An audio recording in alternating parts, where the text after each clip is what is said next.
Ang aking niluto, binabad ko yan sa suka, paminta, at asin. Ayan. Niluluto na natin ang ating ulam ngayon. Today is, wow, yummy. Naputo lang ulo. Hindi pa kasi siya luto, oh. Dito kasi yung malakas ang apoy. Tingnan natin, ha. Oy, di ba? Saya-saya. May balat yan. Ay, may, kaliskis. Ayan. Di ba? Hawak ko kasi cellphone. Ayun. Halos yung balat. Yung kaliskis.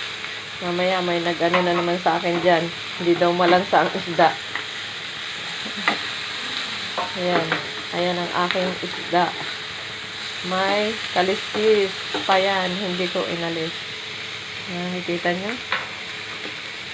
Iasog natin dito kasi dito yung hindi pa luto eh. Tingnan natin baka luto na to. Mahirap nga lang talagang anuhin siya. Pero hindi naman pagka hindi pa luto. Hindi pa kasi isang side lang yung ano. Yan, wala, konti lang mantika niyan. Kita nyo yan? At takpan natin.